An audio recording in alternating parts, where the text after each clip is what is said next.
welcome back to the poker vlog. This is episode number 184, and for this one, we're on the Las Vegas Strip. We're playing some 5-10, and we get into a lot of all-in. So you guys are gonna love it, but before we get started, one announcement to make, and that's that Andrew and I are going out to do a meetup game at the Hustler Casino. That'll be November 20th and 21st, so if you're in the area and you wanna play with us, then hopefully we'll see you there. All right, let's go ahead and get started. We're back at Bellagio where things have gone mostly well this year. My name gets called for the 5-10. I buy in for 1,500, which is the max. I take my seat, and almost immediately the session gets off to a good start. That's because a viewer named Josh is cool enough to bring me a gift. It's actually a framed puzzle that he put together of dogs playing poker. I love getting unique things from viewers, and this is perfect. There's absolutely no way that this picture could be any cooler. Except obviously if it was with cats instead. A few orbits in, we're dealt pocket aces, we're under the gun and open to 30. The middle position player recently stumbled across a magic lamp and was given 3 wishes. I suspect that he used one of them wishing for maximum pain because he makes the call and is in for all kinds of trouble. We're heads up out of position, but it's not a concern though. The flop comes ace 8-8 with 2 hearts. We've got a full house of the highest kind. My hand is a little too good at the moment. I check, the opponent checks back immediately, not a good sign. He probably doesn't have much. The turn is the queen of spades. There are 2 spades on the board now. We need to at least attempt to start getting value. I bet 40 to pump this pot up. Not too much time goes by before the opponent assembles chips and calls. If the dealer wanted to save some time, she could have just slid those chips right over towards me. We're more of a lock to win this than Boogie Cousins one-on-one against Brittany Griner. The river's the 3 of diamonds. I was hoping it'd be a spade because I wanted my opponent to catch a flush if he was on a draw. With every draw missing, it'll be tough for a bet of mine to get called. I don't mind checking to induce a bluff from something like 10-9 of spades or king-10. The fact that the player immediately checked back flop makes me think that he'd probably check back here too though. We can't have that happen. I get greedy and go for the home run betting 160. We see the opponent doing the wave with his fingers. That's some pretty impressive stuff. He's thinking about calling. Maybe he's got a queen and doesn't want to let me steal the pot from him if I have a misdraw myself. Ultimately, he lets his cards go. If I'd bet smaller, I likely would have gotten a call to win more money. I just need to make sure that I'm using large sizings as bluffs as well to be balanced so that no one can exploit me by always folding. In this one, we've got ace 3 suited in the big blind. Under the gun +1 opens at 30. This is the same player that I beat in the last hand. He's been pretty active pre-flop, but has mostly been open limping, which tends to be a key indication of a recreational player. The button appears to be a professional who's often raising large over the under the gun +1 opponent's limps, or he's 3-betting in order to isolate the under the gun +1 player. The button's been doing this at a super high frequency. In this case, he 3-bets to 100. None of the button's hands have gotten to showdown, so there's some very small chance that he's been strong each time, but it's way more likely than not that he's been doing this with a handful of medium strength or even weaker holdings in order to play a larger pot heads up against a less skilled player in position. I've got a hand with good card removal and playability post-flop. I put in a cold 4-bet to 350 so I can take advantage of the button strategy. Under the gun +1 folds immediately. The button takes a little more time, then he folds as well. Paying attention to players' tendencies in previous hands helps us win an extra 140 without any resistance. Here we've got a hand, but that's not really what's important. What's important is the ceiling, which is the unsung hero of every poker room. A lot of people may even glance at the ceiling and think, oh, that's nice. But you can't fully appreciate the details of it in just one glance. That's why we're looking at it 2 times. And there's no other reason. Meanwhile, under the gun +1, the hijack and the small blind have all limped. We check with a mystery hand. 4 of us are seeing the flop. We look down at pocket 6s. It's a nice hand to have because the dealer puts out jack 9-6 with 2 hearts. We've got bottom set. In a limped pot, this is essentially the nuts because one of our other 3 opponents probably would have raised pre-flop with pocket jiggities or 9s. The small blind checks. Occasionally I bet in this situation with draws. I need to do it with strong hands too. I bet 30. Under the gun +1 still hasn't really had his wish granted for maximum pain. He calls here in order to experience a little more. The hijack doesn't like the $30 price tag. He raises to 100. This is very interesting. What could he possibly have? Under the gun +1 limped in pre-flop and then he over-limped. Could he have jack 9 suited or maybe a combo draw like 10-8 of hearts? This particular opponent is a regular and I've actually seen him limp in with some strong hands in the past. He's not a dummy though. Remember in the previous hand that I 4-bet because the button kept isolating the under the gun +1 player? Well, the button is in the same location this hand. I wonder if the hijack over-limped with something like aces or kings, expecting the button to put in a big raise, then was planning to 3-bet once the action got back around to him. It's tough to know what's going on for sure, but what I'm reasonably certain of is that I've got the best hand and want to get as much money in now as I can. The small blind folds. he doesn't want to be in the middle of what's about to go down. I put in a re-raise, I make it 350? Yes, sir. 350 is a bet raise. under the gun +1 folds. He doesn't want to be in the middle of what's about to go down either. The hijack is tanking. While he's doing so, I couldn't think of a better instance to admire the ceiling for a third time in one hand. That's a new personal best for me. I've got 1185 behind and the opponent has me covered. I'd really like to get it all in now since there are so many bad cards that could come out, including any heart, king, queen, jack 10, 9, 8, 7, not 6, but 5, and maybe even an ace. The hijack calls, it's down to heads up. The turn is the 3 of clubs, it's about as good as it gets. The odd thing here is my stack to pot ratio. I have about 1.5 times the amount that's in the middle. If I bet pot or less, the opponent is pretty much getting the right price to simply call if he has a big combo draw like queen 10 of hearts, since he'll have a ton of outs. If he hits one on the river, the pot will be huge and I'll only have a few hundred left in my stack. I'll basically be forced to put the remaining amount in the middle as well, so the hijack would also have decent implied odds. To avoid that situation, I need to rip it here. Come on. All in. Should be a little less than 12. This is when things get super interesting, and I know what you're thinking when I say that, but no, we're not about to look at the ceiling for a fourth time. The player tanks for a minute and a half and still can't decide what to do. He resorts to a play that I've never seen at the poker table before.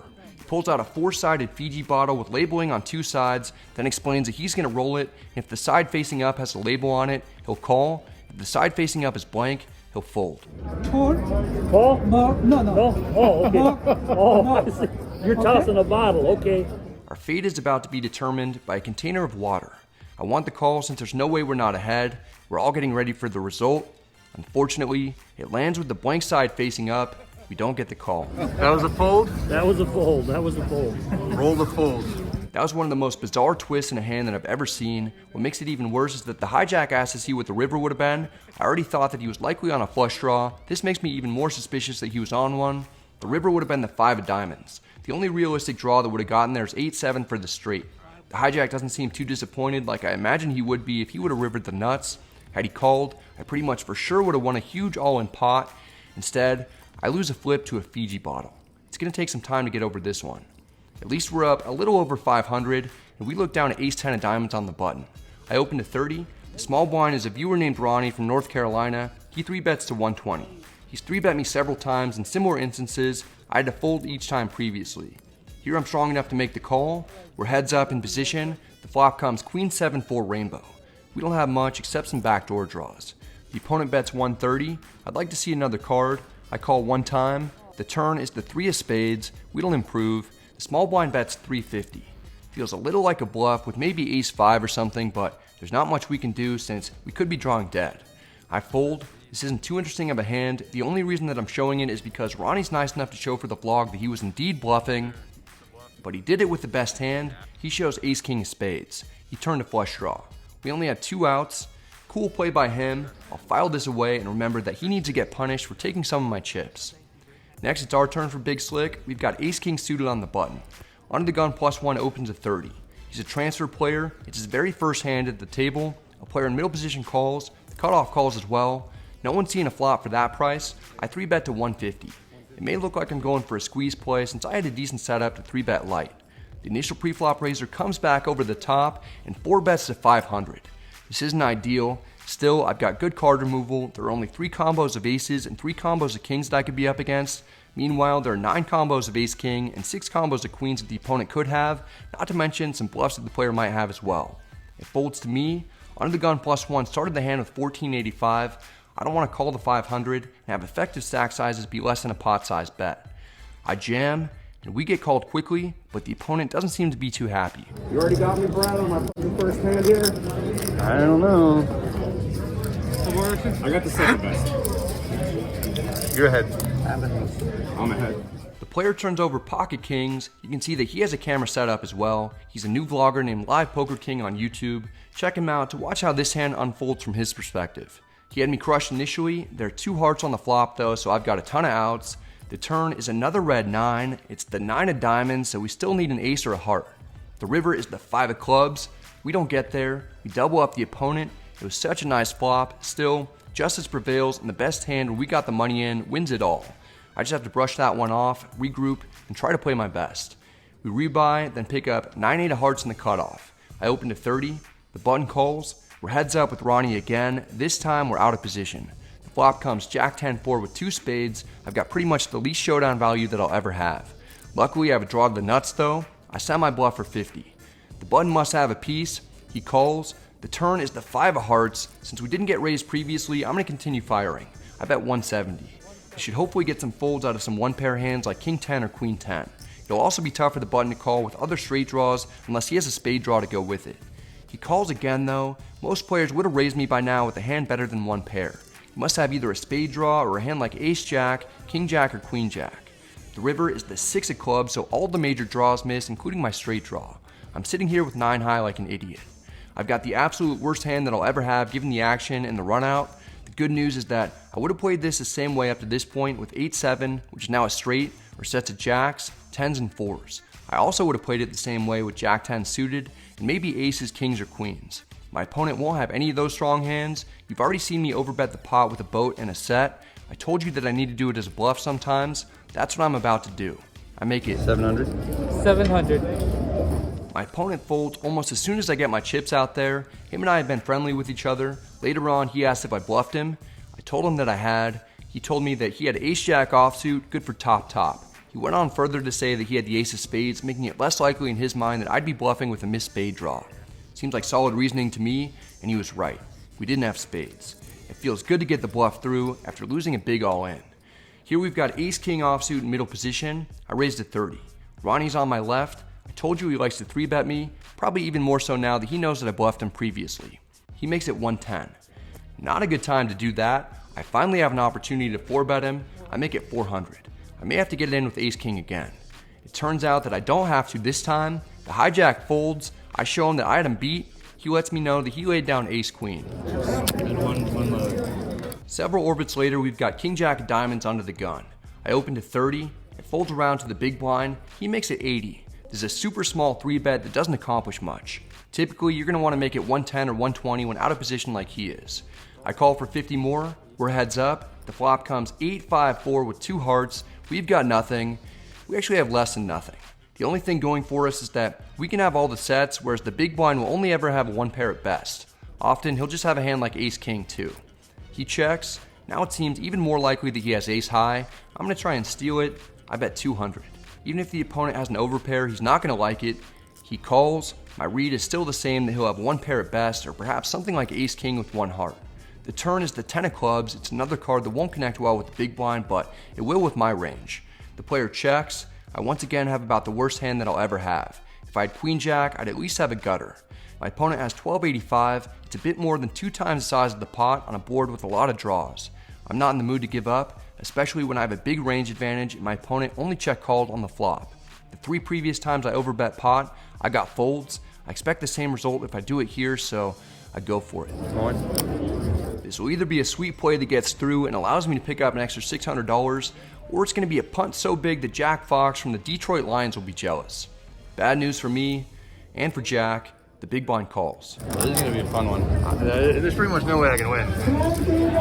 So you're in good shape. The river is the 9 of diamonds. Not that it matters much. The opponent is gracious enough to show first. He has pocket jiggities that he completely destroys me with. The funny thing about that is that Ronnie, my next door neighbor on the other side of me, was just talking about how I don't really tilt or blast away very often. Well, I sure showed Ronnie. We just got it in for piles with 3 outs. It's obviously embarrassing to lose in this fashion, but I don't super hate my play, especially given what my opponent has. It's close to the worst hand I imagine he'd want to call me with, and a lot of people probably fold it to a 2x pot bet. It turns out that he played it great and gets a complete monkey to give him the maximum. Yeah, nice hand, nice hand. You did it. Oh, I just punted very hard there. Nice hand. I add on for another 1,000. The game isn't good, and I should just leave since I'm not in the best frame of mind to be playing anyway. An hour and a half goes by, me being completely card dead, before I see ace-queen offsuit in the big blind. The hijack raises to 30. The button 3-bets to 110. This is the same player that I 4-bet earlier with ace-3 suited. I told you he likes to 3-bet and ISO players a lot when he's on the button. There's a good chance that's what he's doing here. I put in the cold 4-bet to 400. I only have 800 behind. It's an odd amount to have if I get jammed on. The hijack folds. The button folded the last time that I cold 4-bet him. This time, he 5-bet rips it. I'm going to be honest, I'm at the end of my rope. If I fold, I'm going to be down 3,200 on the day. If I call and lose, 800 doesn't seem like that much more. I'm getting slightly better than 2 to 1 on a call. I only need to win around 1 out of 3 times to make this profitable. I can't let it go at the moment. I know very well that I could be up against ace, king, or kings, but I call to gamble. Not something you want to get in the habit of doing very often. Yeah, we can go twice. The camera comes out. The camera comes out. Yep. The camera comes out. Let's see if we can get an ace or a queen to come out. We're running it twice. To be honest, I don't even know which card I need to hit. It's not a situation that I like to be in. The first flop comes out 9-6-5 with 2 clubs, no help. The turn is the 3 of hearts. This isn't looking good. The river is the deuce of spades. I can't imagine that I've won on this board with ace queen. The good news is that there's another board coming. The second flop is 9-7-6 with 2 spades. It's very similar to the first flop. At least we have a backdoor spade draw though. The turn is the 3 of diamonds. Our dream of hitting a flush just died. We're down to 1 shot at making a pair to hopefully win at least half the pot. The river is the 3 of spades. With 2 9-high boards, we've got nothing. What's worse is that we lose to a slightly better nothing. The opponent turns over ace king. It's embarrassing for me to lose another big all in. We spent a lot of time looking at the ceiling, but after not being able to make much money on big hands and losing more than I should have on hands when I didn't end up with anything, looking at the floor seems more appropriate. I've had a rough day. I'm tapping out. He's got it on. Gives me a way cover. Played for 4 hours. I lost $4,000. I think that was the biggest losing session that I've had all year, and by far the worst that I played all year. Just didn't have any discipline. Not really sure what got into me with that king jack of diamonds hand. That was just the biggest punt, one of the biggest punts that I've ever done in my life. I'm not going to say the biggest because I've done some other silly stuff, but that was maybe close to the worst. Let's see what else happened. And then that ace queen hand at the end. So the last 2 hours I kind of just didn't really feel like being there, and the game wasn't good. Should have just picked up and left. Didn't. I stayed, and I got what I deserved. Played bad, lost big. But a lot of people are going to look at this and say, I'm down $4,000 after leaving, but that's not really how I like to think about things, because I did get this. So I basically am up a dog playing poker painting on the session, and it's a better way to look at things. That's it for this one, guys. I hope you enjoyed it. If you did, I'd appreciate it if you hit the like and subscribe buttons, because it helps the channel out a ton, especially when I'm getting wrecked like this. So if you have any questions or comments, feel free to let me know in the comment section, and I'm happy to get back to you. This was interesting. I've been running pretty well the whole year, and then up to this point, a $4,000 loss is my biggest loss. A couple weird things happened. Obviously the Fiji bottle, I punted and punted again. So not good, but $4,000 loss isn't that much. There's actually a much bigger loss that's still coming up. So be prepared for that. Just the vlog is a few weeks behind my actual current situation. So anyway, doing a meetup game at the Hustler November 20th and the 21st in Los Angeles. Hope to see you guys there, and hope you're all staying safe and doing well. Good luck at the tables. I'll see you next time.